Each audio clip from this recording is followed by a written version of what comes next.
Question number 1 मैं पढ़ रहा हूं, मिला?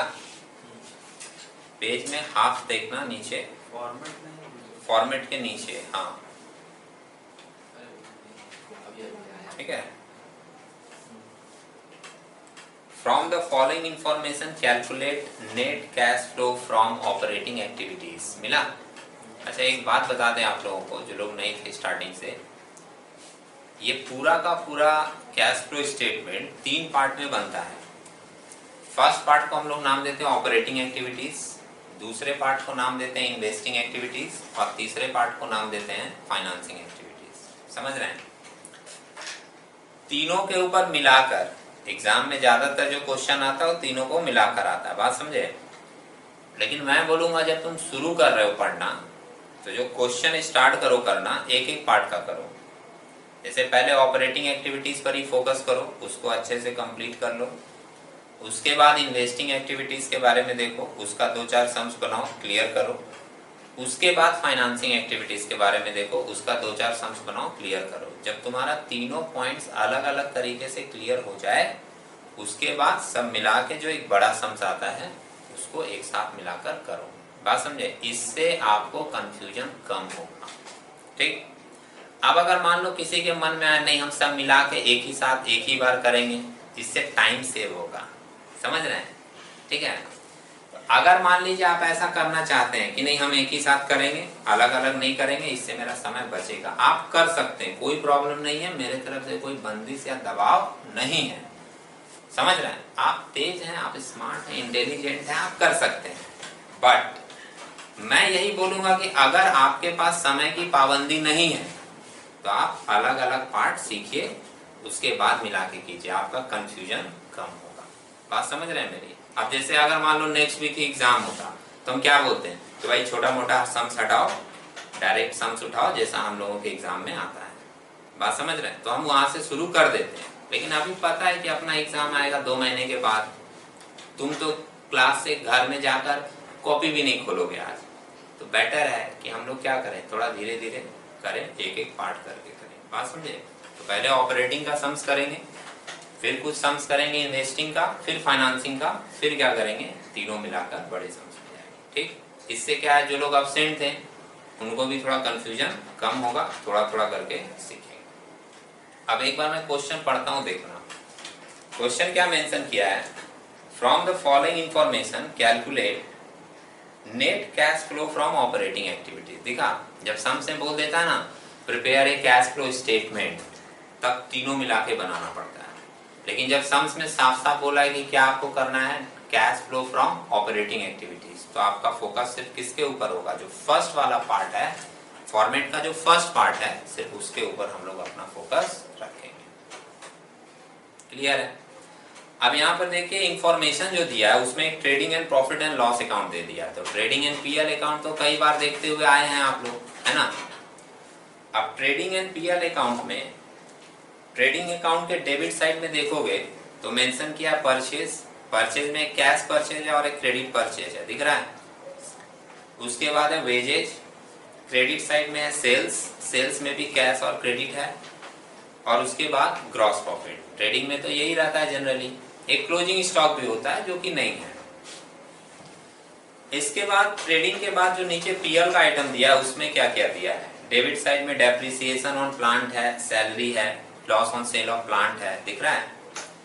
क्रेडिट साइड में ग्रॉस प्रॉफिट बीडी किया है, इंटरेस्ट रिसीव है, profit on sale of long term investment है, और नेट प्रॉफिट निकाल कर दिया है। जनरली जैसे पीएल अकाउंट बनाया जाता है वही सब आइटम दिया है। अभी तुम लोग फॉर्मेट पढ़े थे कि प्रॉफिट में क्या क्या एडजस्टमेंट होगा, अगर वो फॉर्मेट आपको याद होगा तो आइटम पढ़ते ही समझ में आ जाएगा कि जब हम प्रॉफिट के साथ कैलकुलेशन शुरू करेंगे तो क्या क्या आइटम ऐड में लेंगे और क्या क्या आइटम लेस में लेंगे। अभी लकी तुम प्रॉफिट के साथ एडजस्टमेंट पढ़े थे, उसमें आप देखे थे पहला ही आइटम था नेट प्रॉफिट लिखने के बाद पहला आइटम क्या लिखा हुआ था, एड डेप्रिसिएशन, दिखा?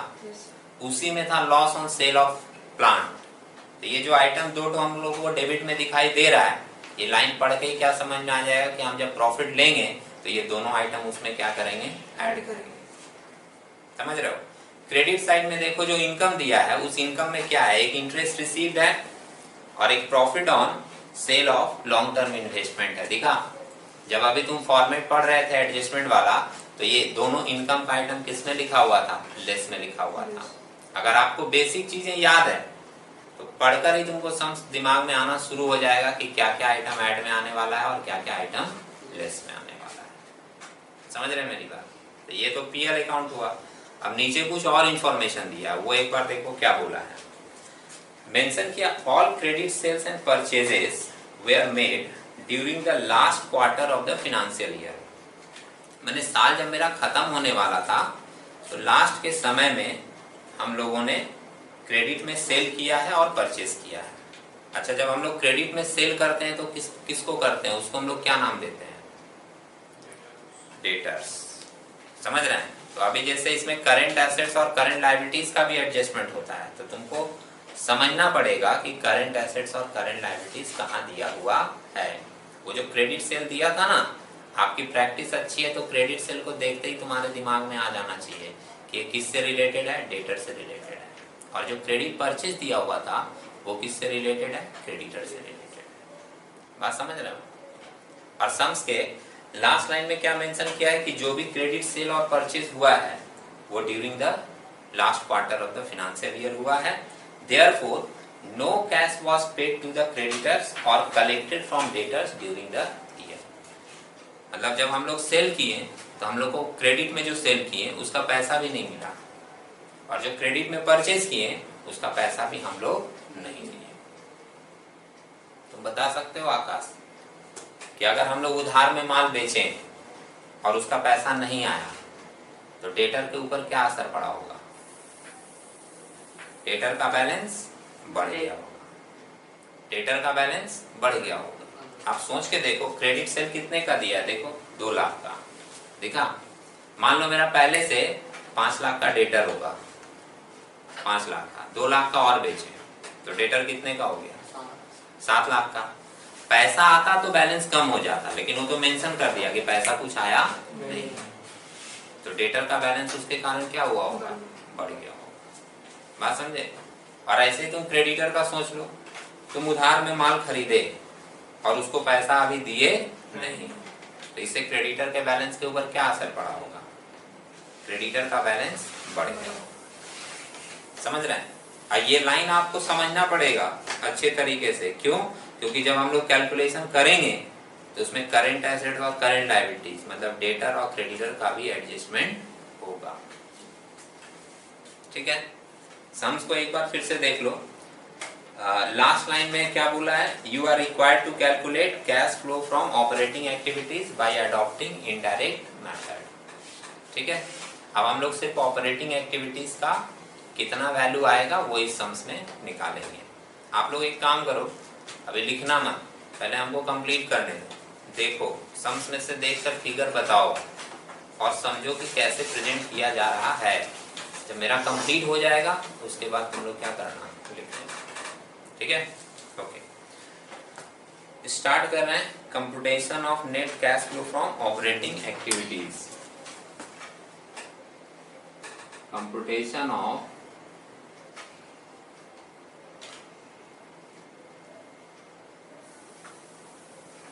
Net cash flow from operating activities.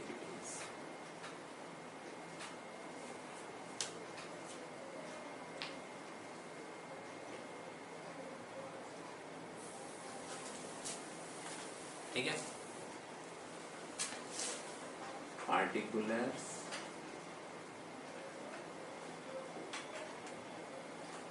और एडजस्टमेंट तो बहुत ज़्यादा है नहीं, फिर भी 2 अमाउंट का कॉलम कर लेते हैं। वैसे जो फॉर्मेट हम लिख पाए थे उस फॉर्मेट में हम 3 कॉलम किए थे। बात समझे? तो उसमें तो बड़ा फॉर्मेट था ना, बड़ा सम्स रहेगा तो 3 करेंगे। अमाउंट के कॉलम का कोई रेस्ट्रिक्शन नहीं है, कोई अगर चाहे तो वो एक कॉलम में ही बना के कर दे, कोई प्रॉब्लम नहीं है।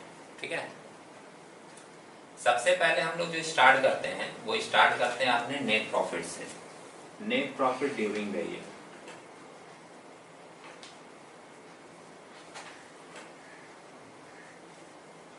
Net profit during the year कितना दिया है बोलो तुम? 75,000 मिला सभी को। इसमें कुछ आइटम ऐड का आएगा, जैसे डेप्रिसिएशन दिखा था सभी को, कितने की है? 20,000। कितना? 20,000।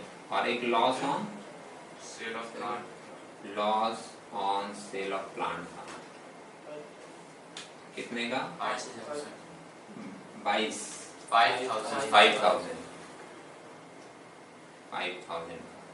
कितना आ गया ऐड करके? 25 ऐड होकर कितना हो जाएगा? 1 लाख।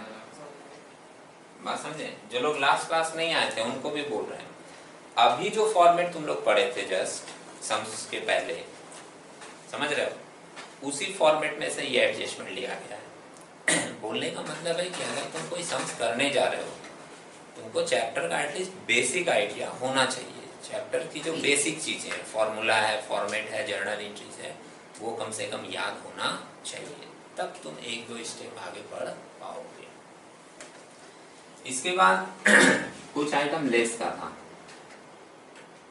लेस में था हमारा कुछ इनकम, जैसे इंटरेस्ट रिसीव, कितने का है? 20,000 का। और एक आइटम था profit on sale of long term investment, है ना? Profit on sale of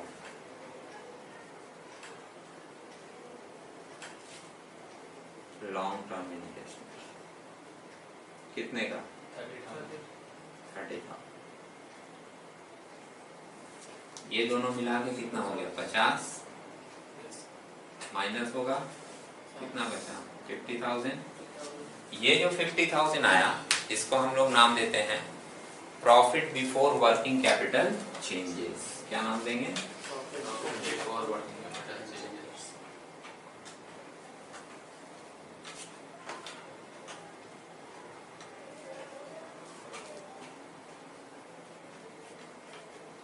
profit before working capital changes, या इसको कुछ लोग फंड फ्रॉम ऑपरेशन भी बोलते हैं। बात समझे? तो अगर फंड फ्रॉम ऑपरेशन लिखा हुआ दिखे तो कंफ्यूज नहीं होना। Profit before working capital changes, या इसके जगह तुम लिख सकते हो फंड फ्रॉम ऑपरेशन, ठीक है? अब इसमें कुछ एडजस्टमेंट होता है। वर्किंग कैपिटल का मतलब करेंट एसेट्स और करेंट लायबिलिटीज का। मैंने जो लिखवाया था फॉर्मेट वो ऐसे था, डिक्रीजमेंट इन करेंट एसेट्स, मतलब करेंट एसेट्स अगर घटा है तो ऐड करना है, and increment in current liabilities add करना है। सोच के देखो, तुम्हारा करंट लायबिलिटीज एक इंक्रीज हुआ था, क्रेडिटर परचेस किए और पैसा नहीं दिए, तो क्रेडिटर का बैलेंस क्या हो गया होगा? बढ़ गया होगा। तो करंट लायबिलिटीज है ना, और करंट लायबिलिटीज अगर बढ़ेगा तो क्या होगा? ऐड। यहाँ मैं लिख दे रहा हूँ कौन सा करंट लायबिलिटीज? क्रेडिटर्स। कितने का परचेस किए थे क्रेडिट में? 2 लाख का, दिखा? ये 2 लाख ऐड में आएगा, ऐड करके आ जाएगा कितना? 2,50,000। अब लिख रहे हैं लेस, ठीक? इसका reverse, increment in current assets and decreasement in current liability. आपका एक करेंट एसेट भी तो बढ़ा है, डेटर उधार में सेल किए थे और उसको पैसा मिला नहीं, तो डेटर का बैलेंस बढ़ गया होगा। तो क्रेडिट सेल किसको किए थे? डेटर को। कितने का? 1 लाख। क्रेडिट वाला सिर्फ बोलना, हाँ 1 लाख है। 1 लाख क्या हो जाएगा? लेस। अब लेस करके कितना आ जाएगा? 1,50,000। इसको हम लोग नाम देंगे cash flow from operating activities.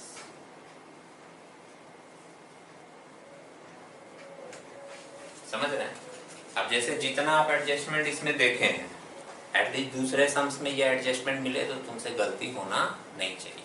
वहां मान लो 2 एडजस्टमेंट और नया मिल गया तो तुम्हारा फोकस उस पर होना चाहिए। बात समझ रहे हैं?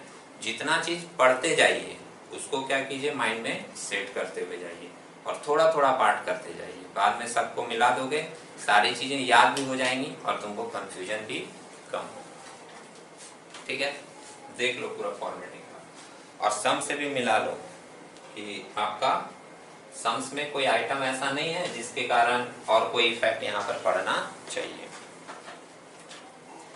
अच्छा देखो, एक क्वेश्चन नंबर 2 जो है वो भी मैं कर देता हूँ साथ ही साथ, उसके बाद तुम लोग करना।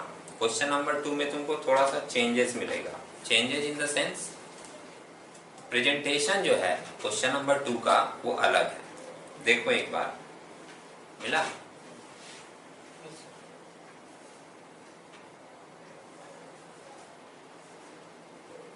है ना? Calculate net cash flow from operating activities from the following information. मिला? इसमें देखो 2 साल का डेटा दिया है। पिछले वाले सम्स में क्या किया था, ट्रेडिंग एंड पीएल अकाउंट दे दिया था। इसका प्रेजेंटेशन थोड़ा अलग है। क्वेश्चन बदलने से हम लोग घबराते नहीं हैं, या क्वेश्चन का लाइन अलग तरीके से लिखा तो भी नहीं घबराते हैं। हमको बेसिक चीजें याद है, तो अगर हमको बेसिक चीजें याद है हम अपना स्टेप उसी तरीके से फॉलो करेंगे। बात समझ रहे हो? जैसे इसमें देखो प्रेजेंटेशन पूरा अलग दिया, पहले सम से पूरा अलग। उसमें ट्रेडिंग पीएल दिया था और इसमें क्या किया, 2 साल का डेटा दिया, 2012 और 2013 का। क्या क्या दिया है, स्टॉक दिया है, डेटर्स है, क्रेडिटर्स है, एक्सपेंसेस आउटस्टैंडिंग लायबिलिटी होता है, ये current liabilities, bills payable current liabilities है, और प्रॉफिट एंड लॉस अकाउंट दिया है। पिछले साल का 80,000 और इस साल का 90,000। दिखा? मिल गई 2 साल की चीजें। अब सम्स जो हम लोग शुरू करेंगे वहीं से करेंगे। Net profit during the year दिख रहा है आपको? अब एक बार यहाँ देखो, बोर्ड पे देखो, net profit during the year में ये जो तुम एडजस्टमेंट किए थे, डेप्रिसिएशन का, लॉस का, इंटरेस्ट रिसीव का, प्रॉफिट का, ये सब कुछ दिया है क्या सम्स में? नहीं दिया है। तो हम लोग ये मानेंगे कि ये सारी चीजें एडजस्टेड है। बात समझे?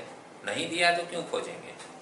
और ऐसा भी तो नहीं है कि कोई आइटम दे के वहां क्वेश्चन मार्क कर दिया कि नहीं इसको निकालो।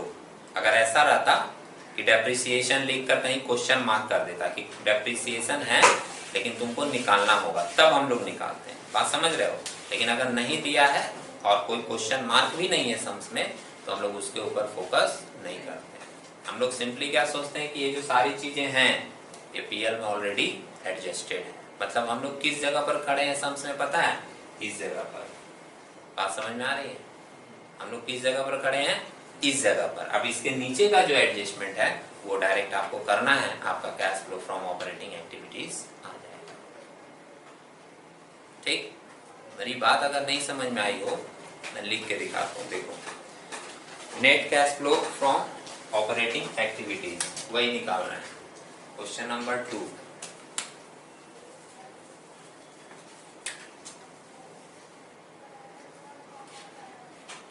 Computation of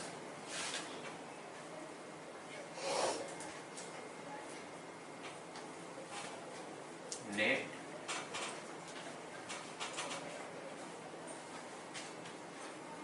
cash flow from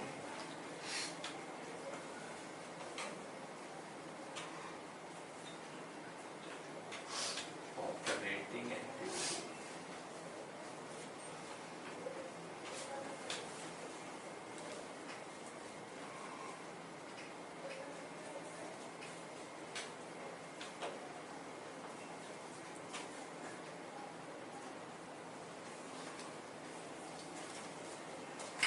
ठीक है?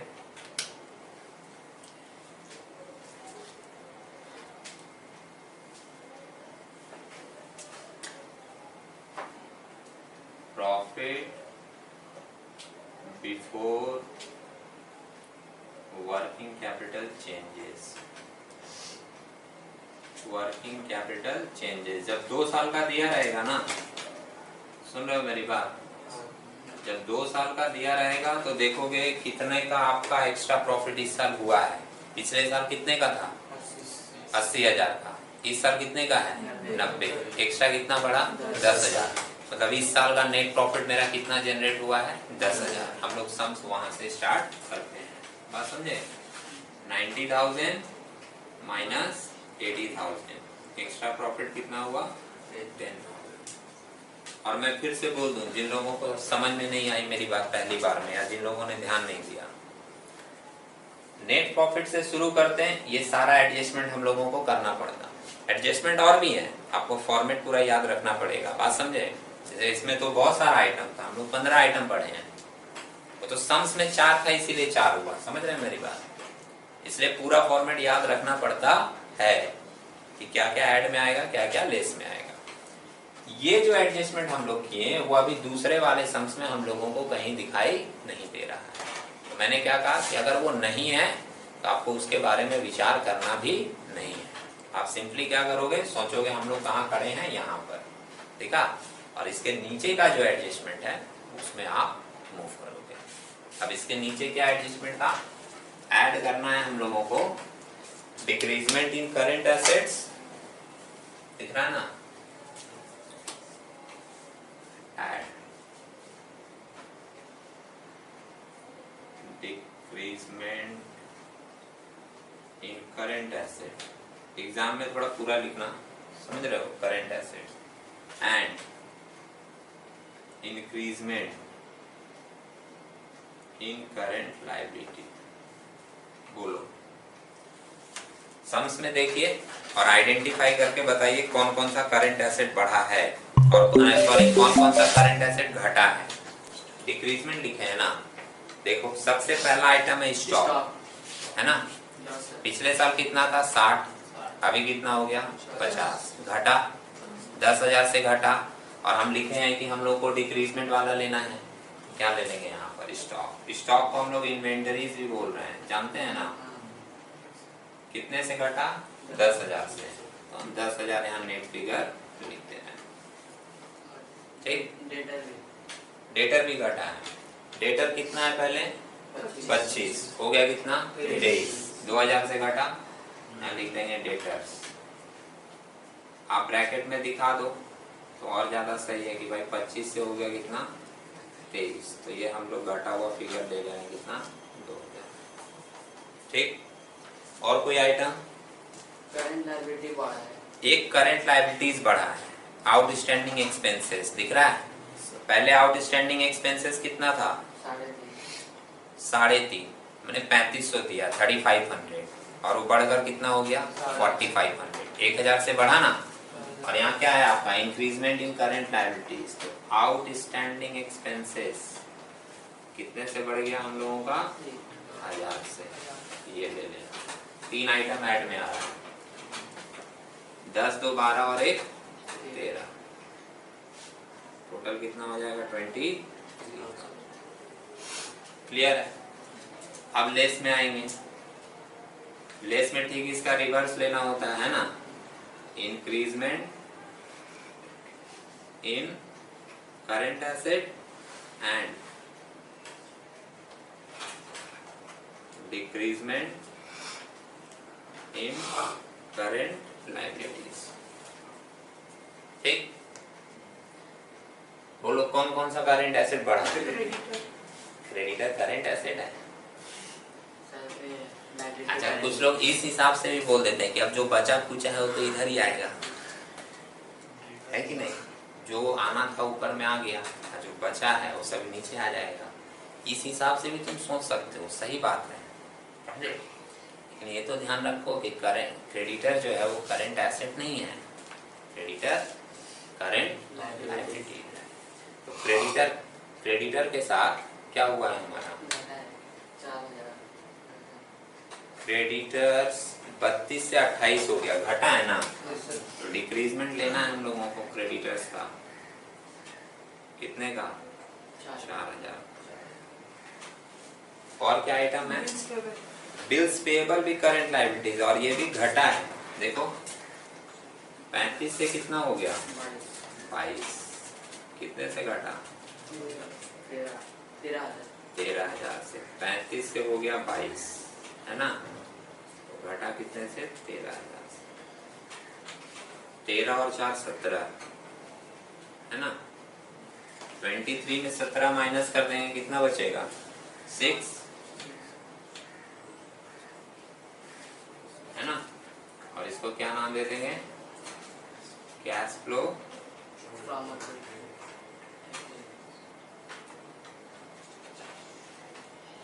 From operating activities. समझ रहे हो? अब जैसे तुम ऑपरेटिंग एक्टिविटीज वाला एरिया सीख गए, तो इसी तरीके से 2-4 सम्स आप बनाओगे इसके ऊपर, इन्वेस्टिंग के ऊपर आपका वो पार्ट क्लियर होगा, फाइनेंसिंग के ऊपर वो पार्ट क्लियर होगा, फिर सबको मिक्स कर दो। बात समझे? अभी आप इसको देख लीजिए, अगर किसी लाइन में कंफ्यूजन होगा हम फिर से डिस्कस कर देंगे। एक बार इसको देख लो, बना लो, फिर आगे बढ़ो।